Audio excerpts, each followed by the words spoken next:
G20 होगी, वहां पे जारी बात है वो ग्लोबल चैलेंजेस की बात करने वाले हैं। वहां पे नरेंद्र मोदी जो है वो ईयू यूरोपियन यूनियन की जो प्रेसिडेंट है उनसे मिले हैं, और जारी बात है यूरोप और इंडिया की बातें हो रही हैं। मैं जो समझना चाहता हूं और मैं जो अक्सर ये बात भी करता हूं कि क्या ये जो पाकिस्तान है ग्लोबल प्लेटफॉर्म्स को मिस नहीं कर रहा। अच्छा, मजे की बात है, हमसे जब हम छोटे थे तो हमसे प्रॉमिस किया गया नवाज शरीफ साहब ने कि जी हम एशियन टाइगर बनाएंगे पाकिस्तान को। आज पाकिस्तान इस एशियन टाइगर की पोजीशन ये है कि नरेंद्र मोदी पोप फ्रांसिस से मिल रहा है, इमरान खान इस्लामोफोबिया की बातें कर रहे हैं। अगर आपको इस्लामोफोबिया से बातें करनी थी तो at least you should have met Pope Francis as well. आप उससे बैठ के बात करते हैं अगर आपको करनी थी। आप यहां से बैठ के यूरोप से डिस्कनेक्ट होकर तो बात नहीं कर सकते। आप किसी भी ग्लोबल प्लेटफॉर्म का हिस्सा नहीं है। एशियन टाइगर बनाएंगे, और आज एशियन टाइगर की ये हालत है कि पाकिस्तान, जिसको शेख रशीद साहब कहते हैं कि ये जो हमारा जीटी रोड है ये हमारी मेन लाइन ऑफ डिफेंस है, उस पे हमने खुद ही खंदकें खोद दी हुई हैं कि हमारे लोग इस्लामाबाद आके धरने लेके बैठना चाहते हैं, टीएलपी वाले। और हम कहते हैं इस वीडियो को लाइक करें, हमारे चैनल को सब्सक्राइब कर बेल आइकन जरूर प्रेस करें।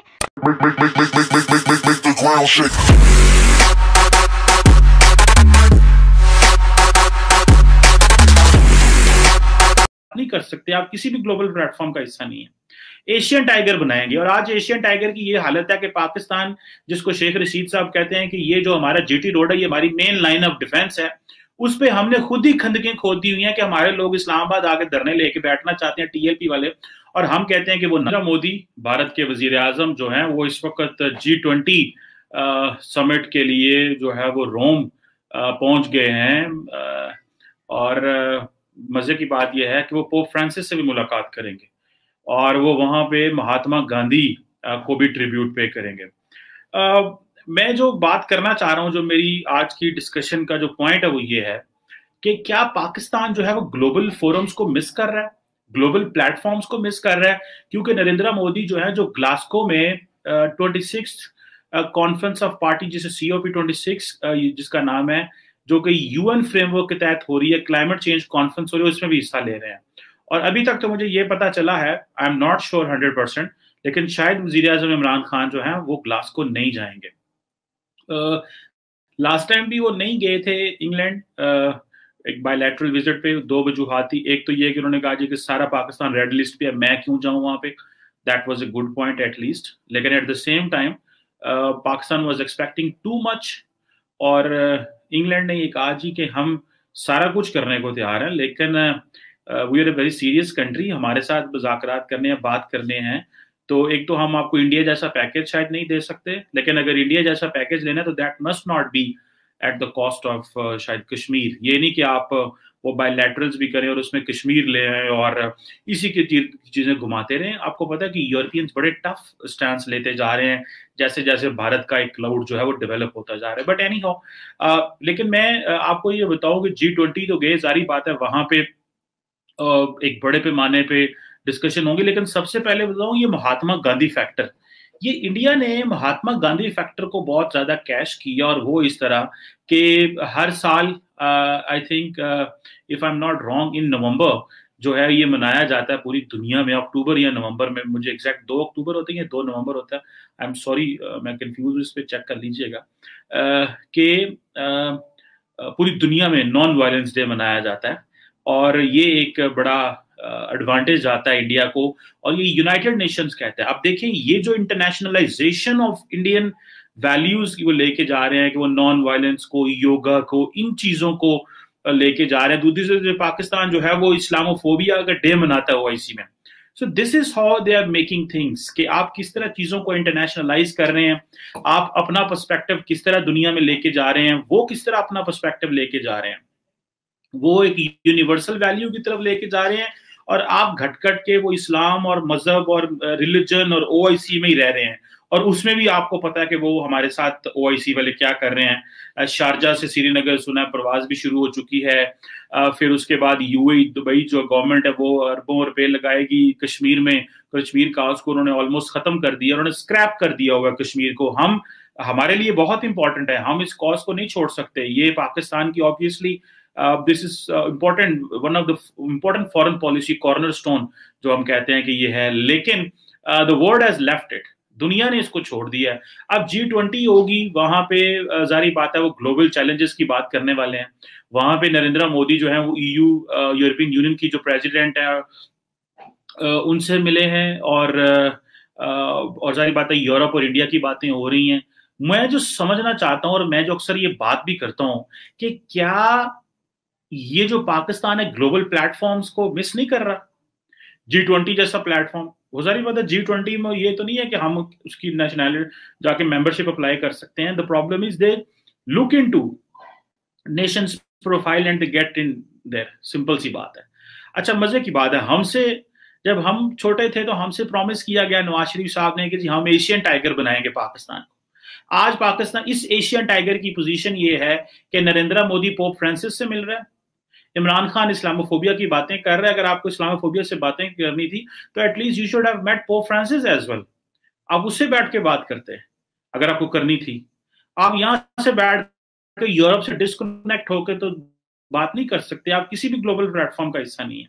एशियन टाइगर बनाएंगे, और आज एशियन टाइगर की ये हालत है कि पाकिस्तान, जिसको शेख रशीद साहब कहते हैं कि ये जो हमारा GT रोड है ये हमारी मेन लाइन ऑफ डिफेंस है, उस पे हमने खुद ही खंदकें खोद दी हुई हैं कि हमारे लोग इस्लामाबाद आके धरने लेके बैठना चाहते हैं TLP वाले, और हम कहते हैं कि वो ना है।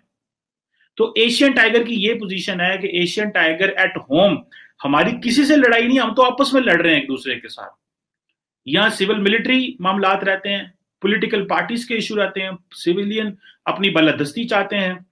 इकोनॉमी की पोजीशन ये है कि सऊदी अरब से जारी बात है उधार लेना पड़ता है, IMF से कैश लिया हुआ है, हर जगह से पैसे लेते हैं, और ये एशियन टाइगर बनना था। किस चीज की हमारे में कमी थी, किस चीज की पाकिस्तान में कमी थी कि पाकिस्तान अपने आप को ग्लोबल प्लेटफॉर्म्स में नहीं लेके जा सका? सिर्फ छोटी लीडरशिप, छोटी सोच, पेरोकियल माइंडसेट, और इस चीज ने पाकिस्तान को पीछे छोड़ा है। आज देखें नरेंद्र मोदी जाके अपने आप को डिफेंड कर रहे हैं और अपना वो बता रहे हैं जी कि वहां पे महात्मा गांधी की बात करेंगे, वो नॉन वायलेंस की बात करेंगे। वो किस तरह अपने आप को प्रोजेक्ट कर रहे हैं वहां पे, वो किस तरह अपने आप को प्रोजेक्ट कर रहा है, जो कि ये समझा जाता है कि जी इंडिया के अंदर मेरा ख्याल है 2% जो है वो क्रिश्चियंस है, और नरेंद्र मोदी की क़यादत में जो माइनॉरिटीज के साथ वहां पे एक सिचुएशन है उसको भी डिस्कस जारी बात है। मेरा ख्याल है नरेंद्र मोदी अपनी पोजीशन जस्टिफाई करने की कोशिश करेंगे शायद वहां पे, या एटलीस्ट पोप फ्रांसिस को मिलने से उन्हें एडवांटेज ये होगा कि वो अपना एक डायलॉग क्रिश्चियनिटी के साथ शुरू करेंगे क्या, या वो एक सॉफ्ट इमेज लेना चाहते हैं कि मैं पोप फ्रांसिस से मिला हूं इटली में। ये जो चीजें हैं ये बड़ी इंपॉर्टेंट है, ठीक है जी।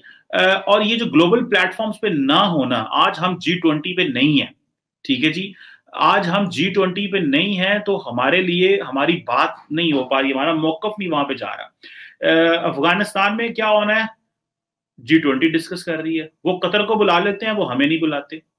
अभी G20 बैठेगी वहां पे, वो क्या बातें करेंगे? They will talk of environment की बात करेंगे, they will talk of global order की बात करेंगे, दे विल टॉक के जी वहां पे अफगानिस्तान में क्या करना है जी, वो इंडो पैसिफिक की डिस्कशन करेंगे, वो जो इमर्जिंग चैलेंजेस हैं इन टर्म्स ऑफ ये जो आर्टिफिशियल इंटेलिजेंस और पेंडेमिक की बात करेंगे, इस तरह की बातें करेंगे वो वहां पे बैठ के। और हमारा उस पर इन्वर्ट है नहीं, क्योंकि एशियन टाइगर तो यहाँ बैठा हुआ है। जिस इमरान नवाज शरीफ साहब ने पाकिस्तान को एशियन टाइगर बनाने की कोशिश की, या जो पाकिस्तान को एशियन टाइगर बनना चाहते थे, हम तो आपस में लड़ रहे हैं। हम तो चाहते ये हैं कि एक जमात को नीचा दिखाएं, एक जमात ऊपर आए, दूसरी नीचे चली जाए, तीसरी ऊपर आ जाए, ये हर चीज रिमोट कंट्रोल से पाकिस्तान में चले। हम ये चाहते हैं। जब हमारे अंदर ये अकल ही नहीं है, हमारे अंदर ये सोच नहीं है कि हमें दुनिया में अपने आप को कैसे प्रेजेंट करना है, या दुनिया में अपने आप को कैसे जो है अपने आइडियाज को लेके जाना, और हमारे क्या आइडियाज हैं, क्या हम OIC में इस्लामोफोबिया डे मनाना हमारे लिए ज्यादा मोस्ट प्रायोरिटी वाली चीज है, या के इंटरनेशनल कम्युनिटी जो है, इंटरनेशनल कम्युनिटी के साथ डायलॉग ज्यादा इंपॉर्टेंट है। अभी वो ग्लासगो भी जाएंगे, अभी वो रोम में बैठे हुए हैं, इससे पहले वो क्वाड में थे। पाकिस्तान ने कौन सा नया अलायंस ज्वाइन किया है? थैंक्स टू चाइना वो हमें SCO में ले आए, और थैंक्स टू रशिया के वो जो है वो चाइना को, इंडिया को SCO में ले आए, ठीक है जी। और आगे से ये बहस चल रही है कि ये ना हो कि जी पाकिस्तान और जो इंडिया है वो एससीओ को भी सार्क ही ना बना देंगे, ठीक है। लेकिन क्योंकि यहाँ पे चाइना का और इंडिया का, उसका रशिया का कंट्रोल है, तो ऑब्वियसली वो इसको सार्क नहीं बनने देंगे। लेकिन क्योंकि सार्क पे इंडिया का कंट्रोल था तो उन्होंने उसको डिसफंक्शनल कर दिया।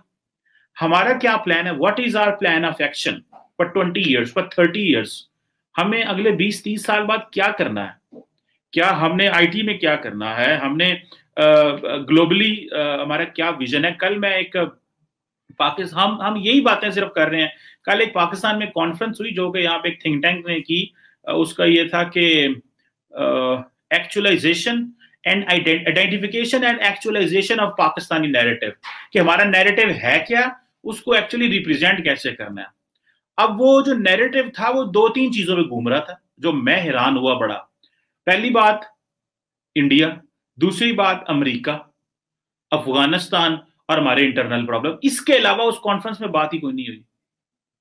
मतलब identification and actualization of Pakistani narrative, क्या पाकिस्तान जो है वो इंडिया, अफगानिस्तान, अमेरिका के अलावा और कुछ नहीं सोचता, और जो इंटरनल कॉन्फ्लिक्ट्स हैं, मतलब हम इतने इंगेज्ड एंड ऑक्युपाइड हैं कि हम इस खित्ते से बाहर ही नहीं निकल पा रहे। और वो देखें, वो इंडो पैसिफिक में चले गए हैं, वो एशिया पैसिफिक में है, वो इंडियन ओशन में सारे अपने, वो सेंट्रल एशिया में अपनी बेसिस बना रहे हैं, वो मडागास्कर में कहां वो लगे हुए हैं अपना फुटप्रिंट्स, नेवल फुटप्रिंट्स एस्टैब्लिश करने हुए। और वो उन्होंने इसराइल और यूएई और अमेरिका के साथ मिल गए। और हम कौन से प्लेटफॉर्म पे हैं? क्या हम कोई ग्लोबल प्लेटफॉर्म बना रहे हैं या कि मिस कर रहे हैं? क्या हमारा कहीं पे कोई ऐसा लेन देन है किसी ग्लोबल प्लेटफॉर्म में? हम तो यहाँ पे हंदके खोद के टीएलपी को, जो इंतहा पसंद लोग हैं, उनको रोक रहे हैं और कह रहे हैं इस्लामाबाद ना आओ। और हमारे लीडर 24 घंटे मजहब बेच के मजहब की सियासत करते हैं।